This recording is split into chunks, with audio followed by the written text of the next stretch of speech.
segundo álbum de estúdio do Cut Copy, In Ghost Colors, de 2008, concentra o que há de melhor e mais característico no som dessa banda australiana. Bom, enquanto parte das canções continuam a vagar pelo pop dos anos 1980, como uma extensão do material entregue no introdutório Bright Like Neon Love, de 2004, o restante da obra vai de encontro ao pop psicodélico da década de 1960. O resultado dessa colorida combinação de elementos está na entrega de Hearts on Fire, Light and Music e tantas outras composições que apresentaram o quarteto de Melbourne a uma parcela ainda maior do público. Nesta edição, eu, Isadora Almeida, e meu amigo, companheiro de podcast, Kleber Fak, aproveitamos a volta do grupo ao país para conversarmos sobre o processo de produção dessas músicas, as histórias por trás do disco que fez todo mundo dançar no final dos anos 2000. Meu amigo Kleber Fak, vamos começar então esse papo gostoso. Amigo, você lembra quando que você descobriu o Cut Copy? Por esse álbum, né, na real, não sei se você conheceu. Amiga, eu sou uma pessoa que tem orgulho de dizer que eu conheci o Cut Copy antes da fama. Porque eu ouvi o Bright Light Neon Love antes desse disco. Eu conheci o Cut Copy por volta de 2005, 2006, que foi quando eu comecei a ouvir música de fato, assim. Eu já tava muito imerso nessa coisa The Rapture, Interpol, esse revivalismo dos anos 80. Eu tava muito calcado nisso e foi uma coisa que aconteceu meio que por todo mundo, assim. Os anos 80 era a coisa. E alguém me falou assim, vá atrás de Cut Copy, eles lançaram... É uma banda australiana que lançou um disco, eu encontrei num blog X... na época, assim. Eu lembro que eu baixei e eu gostei demais, porque era exatamente o tipo de som que eu tava procurando na época. A música Saturdays, que é uma que tem um toquinho de telefone, assim, no fundo. Eu lembro... Cara, eu sou do interior do Paraná. Eu tenho uma noção muito clara de eu estar plantando mandioca com a minha mãe e ouvindo esse disco enquanto a gente tava plantando mandioca, pra você ver o nível de colono que eu era, mas uma coloninha muito atualizada, e eu lembro que eu embarquei demais. E aí, quando eles voltaram com esse disco, In The Ghost Colors, foi muito diferente, porque a primeira coisa que chama atenção é que ele tem uma mixagem maravilhosa. A mixagem desse disco, assim, é excelente, porque cada música meio que engata na música outra seguinte. É, muito bom. E eu falei, cara, isso é muito bom. E aí, assim, eu meio que mergulhei, assim. Eu acho que foi no primeiro ano da minha faculdade já, quando saiu esse disco. Eu lembro do Lúcio Ribeiro comentando muito desse disco na época, no Popload. Então, eu sou uma pessoa que mergulhou de cabeça no Cut Copy total nessa época, assim. E como que foi pra você?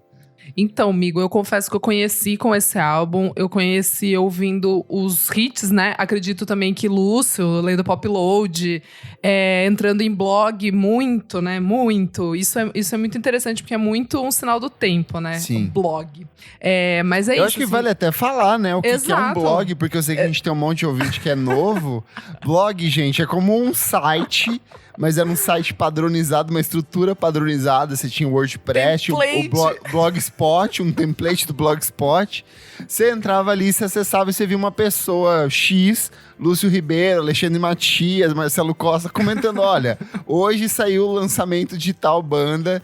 E aí você corria atrás. Eu acho que é muito importante frisar que se a gente conhece o Cut Copy hoje, ele é um fenômeno muito grande dessa coisa que virou conhecida como o Blog House. Mas ele é um fenômeno da pirataria, porque as pessoas não tinham acesso. Como que eu vou ouvir o CD dessa banda australiana? O primeiro disco nem saiu por aqui. Eu acho que o In Ghost Colors só veio sair, tipo, depois, quando eles vieram tocar aqui no Brasil a primeira vez. Mas o Cut Copy é uma banda que as pessoas ouviram baixando ilegalmente. Exatamente. Rapid Share, Mega Upload, o que seja. Pelo Kazaa, pelo Emule. Eu lembro que não tinha acesso a esse tipo de som aqui na época, né? Exatamente. Não, e eu também, né? Em Sorocaba, ouvindo ali as novidades, ouvindo rádio online, o que saía, né? Ai, nossa, novidade de semana. E eu lembro muito do Cut Copy ser uma dessas bandas que eu falava, nossa, mas não tenho, como vou comprar? Aí baixava, né? Lógico, daí jogava ali dentro do seu MP3 player, iPod, o que fosse. O meu era um Foston MP3 player. Mas, bom, entrando um pouco nesse assunto, né, de blog, eu acho interessante a gente falar dessa coisa que aconteceu nessa época, né, que é o dito blog house. Ele é um termo abrangente para um amplo movimento cultural que foi simultaneamente uma cena, né, de festa, uma tendência da moda e um estilo de vida abrangente centrado em um tipo muito certo de dance music. Isso eu tirei de uma matéria da Paper Magazine. E ela continua falando, né, que teve a duração aproximada de 2006 a 2011. E tem um som muito específico, né, essa assinatura sonora desse gênero, que você poderia tecnicamente classificar diferentes músicas e artistas de blog house, que rolavam de toques, né, de French Touch, a New Rave e até o Electroclash. Então, essa definição, a gente pode ter um gostinho do que era. Mas quem não viveu essa época, eu acho que dá pra resumir muito essa energia de fotos que eram tiradas por celular de flip, Cybershot, que apareceu em Tumblrs, aquelas fotos do Cobra Snake, que era um fotógrafo famosinho na época. As meninas com o cabelo bem liso, assim, jogado pro lado vibe emo. Calça colorida. O Warfare vermelho. Exato. Era muito isso. Tava meio ali, tipo, na época do Klaxons, né? Que é a New Rave, mas essa parte já começa a misturar umas outras tendências, né? Que é mais a música de pista mesmo. House, enfim, muito da música francesa. E isso não estava acontecendo só em Londres. Em Paris, por exemplo, a Ed Banger, que é aquela gravadora maravilhosa que a gente sempre fala aqui no podcast, ela se inspirava no Daft Punk e nessa French Touch, que é a house music, né, francesa ali da década de 90. Na Austrália, o Vanchi e o Bang Gang. Tinha o Pinal também, era uma dessas bandas da época. Nossa, verdade. Eu não lembrava. Na mesma época veio Empire of the Sun, veio meio que todo mundo, assim. Foi meio que um caminhãozinho que chegou. Era muito louco, porque eu acho que hoje em dia a gente meio que vai tentando compartimentar as coisas em caminhõezinhos, em coisas, assim, específicas. Mas eu acho que meio que a gente ouvia de tudo, né? Porque Super. a gente não tinha... qual que é a novidade? Então a gente colocava meio que tudo no mesmo pacote. E foi aí que começou, né? E não essa era uma... de ouvir tudo.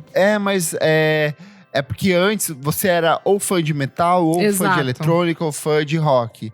E aí, nessa época, a gente meio que começou a envolver todas essas coisas como parte de um mesmo pacote. Então, vai vir depois Gossip, vai vir o Little Boots, vai vir La Rue. Tudo Super. vem meio que nessa mesma época, ali, 2008, 2009, 2010. Aí vai extravasar pra grande mídia com 303, assim. Então, era um período muito prolífico, era muita gente lançando coisa ao mesmo tempo e as pessoas numa ânsia de absorver tudo que tava rolando na época, assim.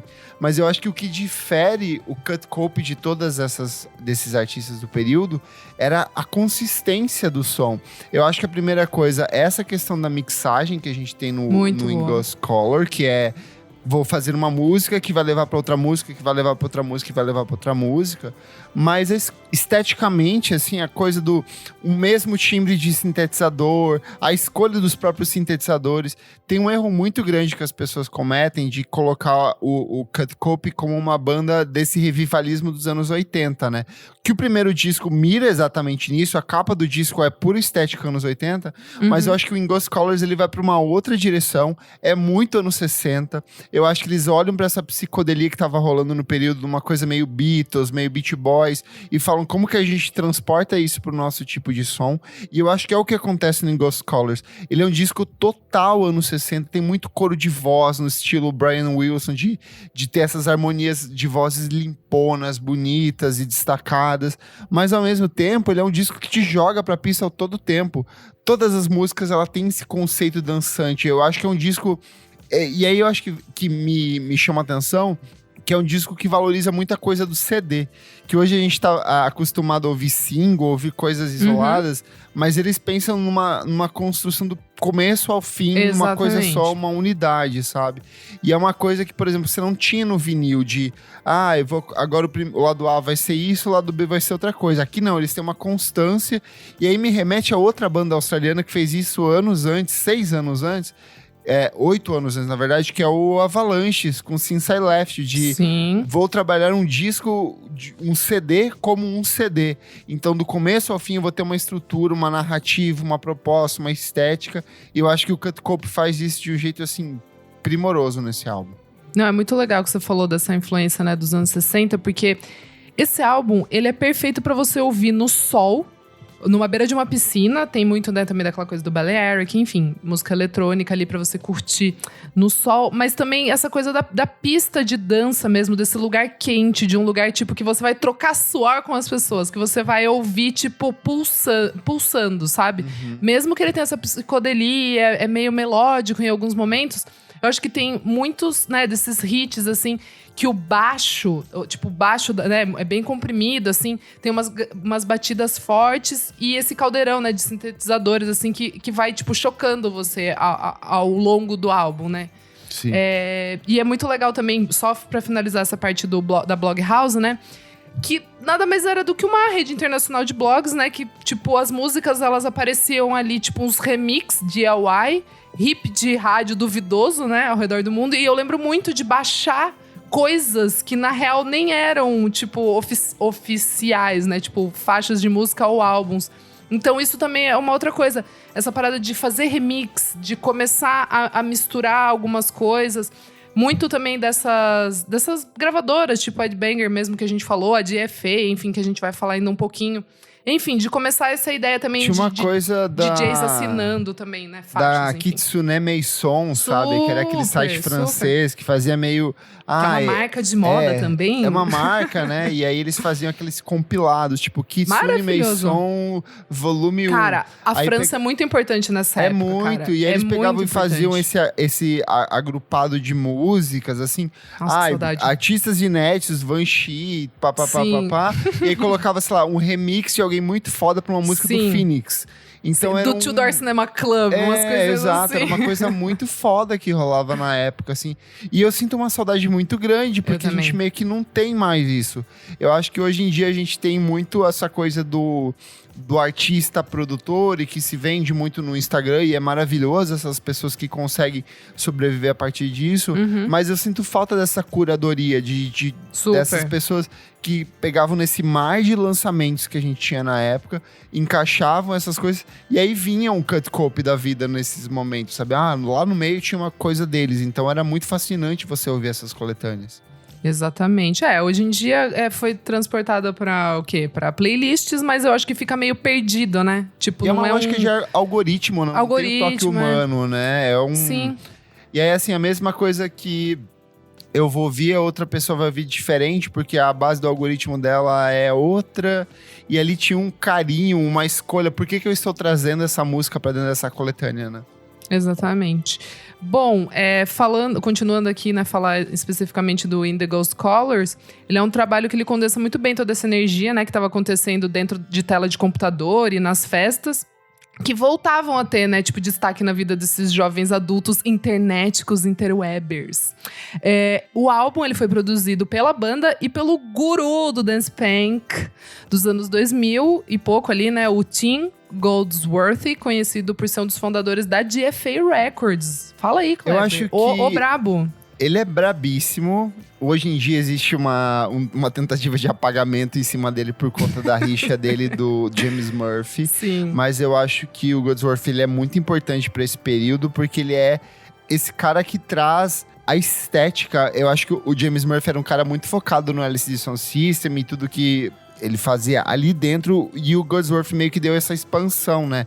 De como que a gente expande esse conceito de pista, dessa cena que é meio punk, mas é dance pro resto do mundo, né? Então, a escolha do Kurt Cobain em trabalhar com eles é muito importante, porque a Austrália tem um histórico de produção eletrônica que é muito característico, que é muito particular, e vai desde, sei lá, Kylie Minogue até Tame Impala, todos eles abraçam a pista de um jeito muito específico, mas eu acho que o Goldsworthy, ele traz um conceito mais urbano pra dentro do disco, sabe? Uma coisa meio pé no chão. Olha, o disco pode ter essas extrapolações psicodélicas malucas, mas vamos calcar na pista, vamos meter batida, vamos focar no público, vamos meter na picape, tem que funcionar na pista.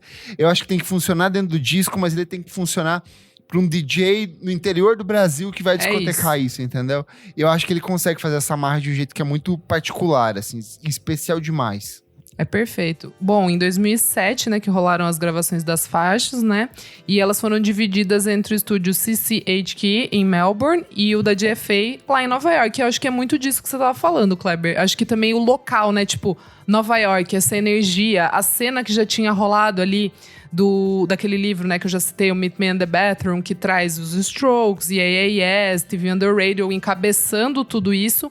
E a DFA tem um papel muito importante, principalmente com o LCD Sound System. Mas eu acho que é isso. Eu acho que esse álbum ele é mais conciso. E eu entendo quando você diz que ele é mais pé no chão, por ter também essa energia assim, de Nova York, sabe? De ser pulsante e funcionar na pista quente que estava rolando, né? Essas warehouses que voltaram a aparecer, principalmente em Nova York. Hoje em dia, quando a gente fala de produção eletrônica, eu acho que é muito centrada na imagem do artista, do produtor, né? Então fica uma coisa meio quase que sintética, formatada, o cara que fez uma base, uma batida e jogou pra pista. Eu acho que o que difere o Cut Cope e esses outros artistas desse período é porque era uma coisa muito orgânica. Eram artistas tocando com sintetizador, com batida orgânica, bateria mesmo, guitarra solando em algum momento. A linha de baixo não é um sintetizador que você programa ali, ela vai repetir até o fim da música. É de fato uma pessoa tocando no baixo. Então eu acho que esse caráter orgânico que tem dentro do disco é o que traz o diferencial dele. Você sente o instrumento, você sente a proposta do artista ali. Não é uma formatação. É porque hoje, quando a gente fala nessa lógica de Spotify, de algoritmo, é uma coisa muito formatada, e ali não eram. Eram pessoas, de fato, tocando e trazendo esse tipo de som pra dentro de estúdio. Então eu acho que por isso que é muito importante esse disco de como que eu transporto uma coisa que é puramente sintética, eletrônica, que vai apontar lá pra Kraftwerk nos anos 70, mas pra dentro de um estúdio, de uma estrutura de eu sentir a música. A música ela é quase palpável em alguns momentos, né? Eu acho demais. E é muito isso, assim, essa psicodelia, mas ela é uma psicodelia que ela abraça, ela é gostosa, né? Ela tem uma coisa de nostalgia, ela tem uma coisa muito de sentimento. Acho que é isso, assim. Ela não é... É isso que você falou, é puramente sentimento. Dá pra você sentir que as pessoas estão ali tocando. Mesmo que quando você ouve o álbum, né? Não o live, né? Não o ao vivo. Mas dá pra sentir que tá sendo tocado em grupo. Acho que tem essa coisa humana de ser um grupo. De ser pessoas juntas num lugar em comunhão fazendo música. Perfeito. Eu acho que a gente pode ir pras músicas, né? Porque ele é um disco estruturalmente muito fechado. Mas quando você vai parando em cada composição, é meio que um assombro, né? Eu acho que a própria faixa de abertura, Feel the Love, ela é uma baita de uma abertura de disco. E a gente tá falando de 2008, que é um ano repleto de grandes lançamentos. A gente tem nesse mesmo ano Vampire Weekend, a gente tem Hercules and Love Affair, a gente tem Fleet Foxes. E essa música, ela te arremessa pra dentro do disco de uma forma... a questão das vozes, a questão dos sintetizadores, a psicodelia, essa combinação toda. Feel the Love é uma puta música de abertura, né? Eu acho. E eu acho que ela resume bem. Eu amo, né, faixas de abertura. E essa dá o tom, assim... do disco. Perfeitamente. É muito boa. Mas qual que é a sua favorita desse álbum? Ai, cara. Daquilo que você fala, né, da mixagem, de uma levar pra outra, assim. Eu gosto bastante da meiuca ali do álbum. Acho que ela vai trazendo uma estrutura muito perfeitinha, assim, bem amarrada. Mas eu não posso deixar de falar que a terceira faixa aqui já é Lights and Music, que eu acho, assim... Perfeita. Eu acho... Perfeito, até hoje, tipo, você coloca assim, aquele... Lights and music, one more time. Eu acho que ela é a que mais extravasa, assim, no sentido de... Ela vai pra muitas direções... Ela tem essa coisa do French Touch aí, da cena francesa. Ela dialoga muito com o Daft Punk. Ela tem esse fundinho ali esse retrô de anos 80. Ela vai pros anos 60. Ela transita muito, mas ela é muito Cut Cope, que são essas canções que elas têm, sei lá, 4 minutos, 5 minutos de duração, com um tempo para você respirar com o sintetizador dentro da música, com uma letra que é altamente pegajosa, com conglomerado de elementos assim que se combinam muito de um jeito muito especial, assim. Eu acho que ela sintetiza também muito bem o disco. Mas a minha favorita é Hearts on Fire. Assim, porque, não dá pra falar. A gente precisa posicionar as pessoas que estão ouvindo. Em 2008, tocar saxofone numa música é extremamente brega. Ninguém metia saxofone numa música. Era uma coisa datada dos anos 90. Ai, meu pai gosta desse tipo de música. Era, sei lá, Kennedy, era uma coisa brega. Sei lá, a única coisa que rolava ainda era as alternativas ouvindo aquela banda Morphine, sabe? Que os integrantes toca saxofone. E aí eles trazem o saxofone pra dentro dessa música e é brilhante, porque o saxofone, ele fica quietinho a música inteira, e aí no momento em que silencia tudo, que é aquele momento de virada, o saxofone vai crescendo junto. E a batida vai crescendo junto. E eles usam todos esses elementos a favor do saxofone, e assim, é de uma delícia, de um domínio técnico. É tudo muito bem colocado.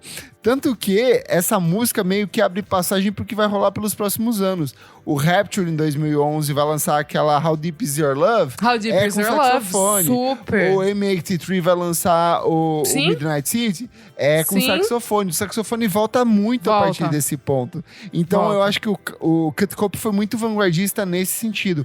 No mesmo ano, a gente tem o Hercules and Love Affair metendo metal, metendo saxofone. Então, era uma sensação de...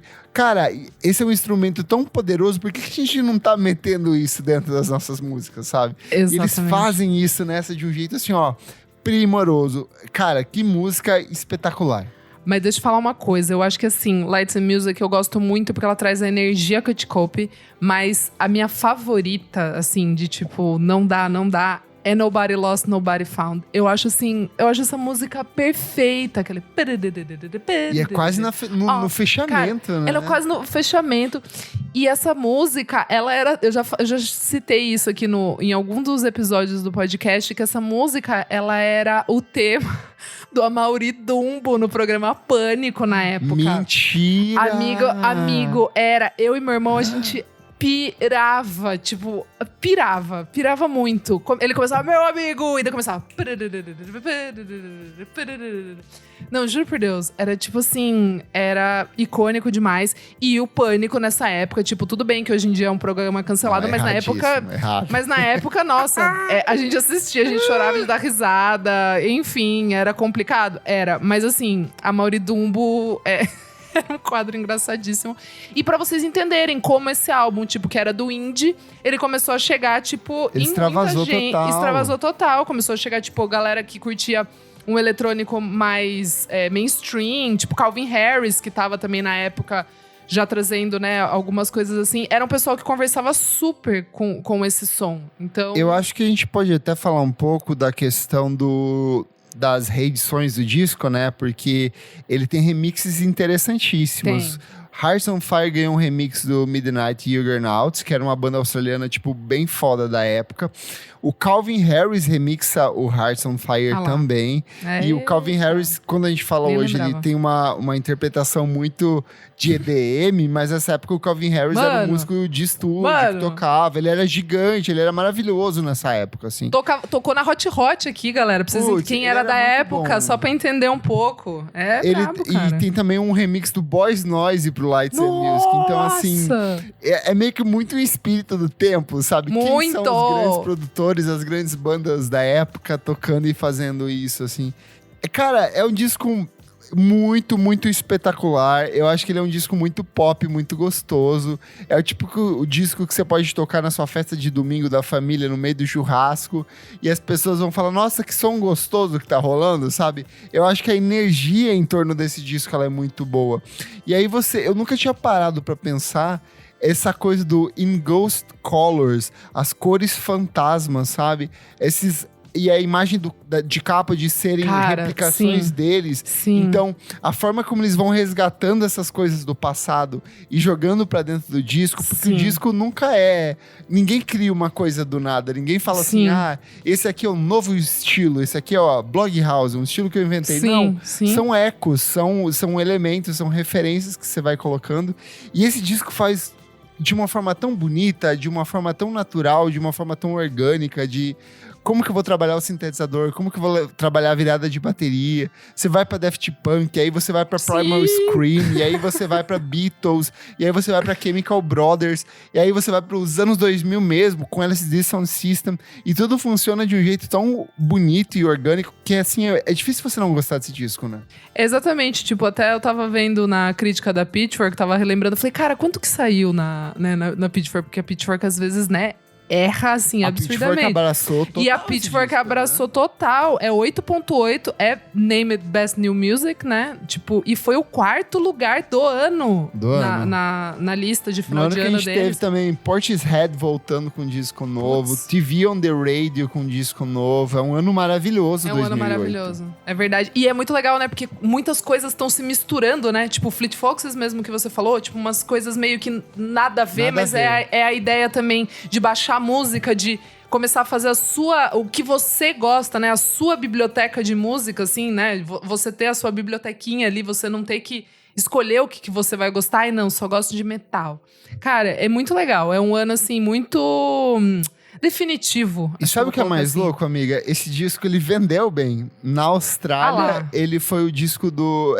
ele na Austrália, o topo da parada da Austrália. Eu acho isso muito representativo do que é a Austrália, porque quando um disco australiano, ele é bom, o povo australiano compra e joga lá na frente. Então, tá aí um histórico de Nick Cave, tá aí um histórico de Kylie Minogue, de Tame Impala, e ele alcançou o número 1 nas paradas australianas.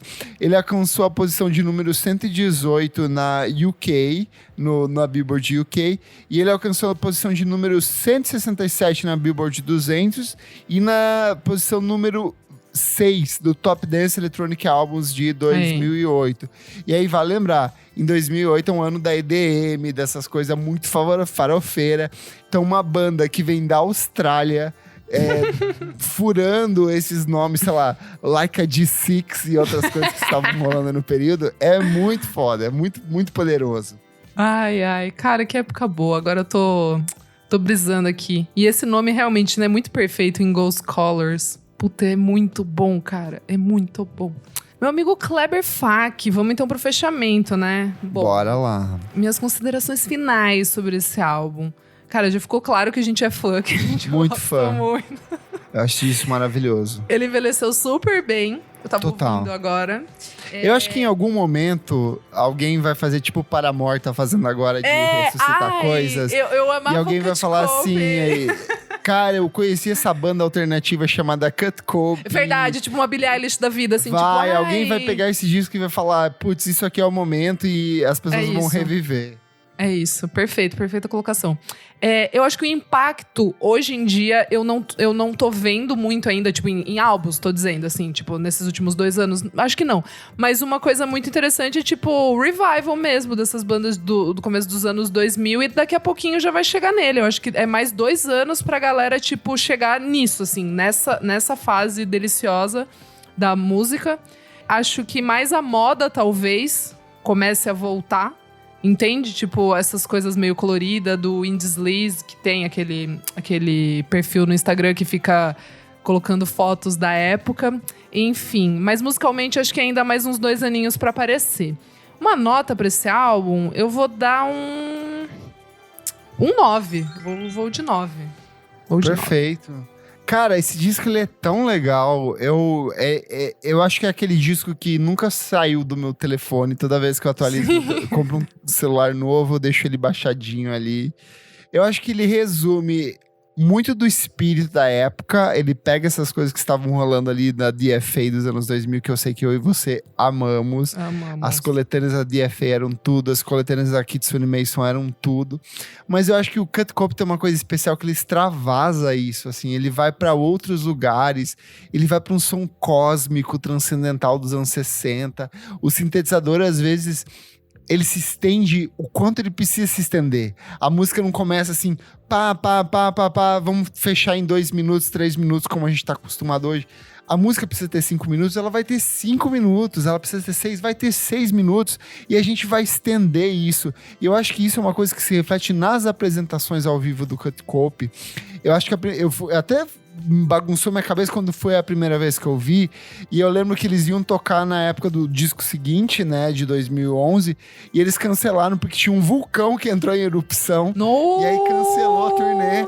E aí eu tive que voltar pra São Paulo um tempo depois pra reassistir eles, assim. Coisas como a natureza é maluca, assim, sabe? Muito louco. Mas eu lembro, foi no HSBC, né? Esse show foi muito bom. Pra cá, foi assim, muito bom. Lotadaço. E é uma banda que eu acho que ela tem uma energia ao vivo muito boa. E esse disco meio que ele é uma representação disso, assim. Esse disco seguinte, eu sou completamente apaixonado. Muito Eu bom. acho que ele encapsula muito do que foi essa cena blog house dos anos 2000, de como era ouvir música, porque hoje a gente tem essa praticidade de abrir um Spotify, digitar o nome do artista e dar o play, e nessa época a gente tinha que caçar de onde que eu vou baixar? Será que eu vou baixar no Orkut? Será que eu vou baixar em um blog? Onde que eu vou achar esse disco? Eu perguntando pro meu irmão, qual que é melhor aqui pra não acabar com o computador, pra não explodir o computador de vírus? Como que eu baixo isso num emule, num casar, sem lotar meu computador de vírus, sabe?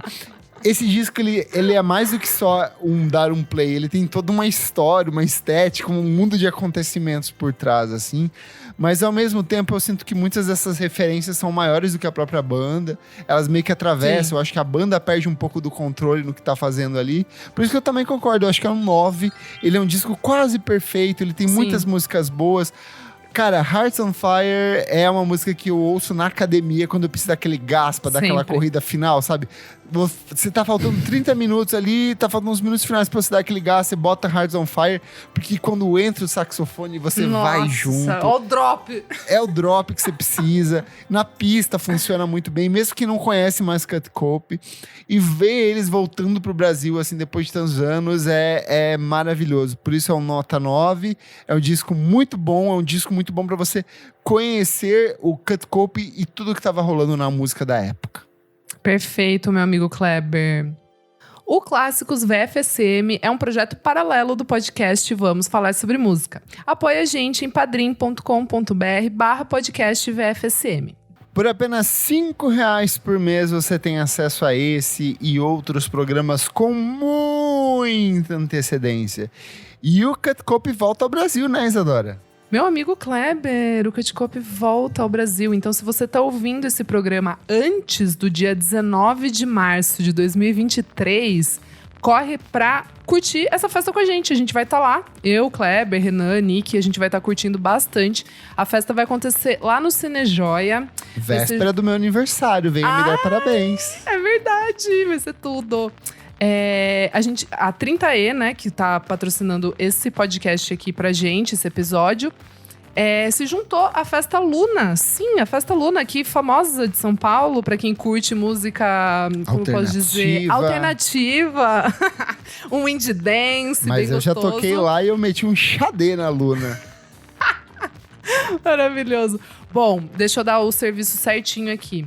Pessoal, se você ainda não tem ingresso, passa lá em eventim.com.br, procura pelo evento da Luna Dance Party, que vai ter o show do Cut Cope e os DJs da Luna. Então bora lá, vai começar cedo, a partir das 4 da tarde. Eu acredito que ainda tem ingresso Early Bird, que daí você pode entrar das 4 às 6, você paga metade do valor do ingresso pra já curtir os DJs da Luna.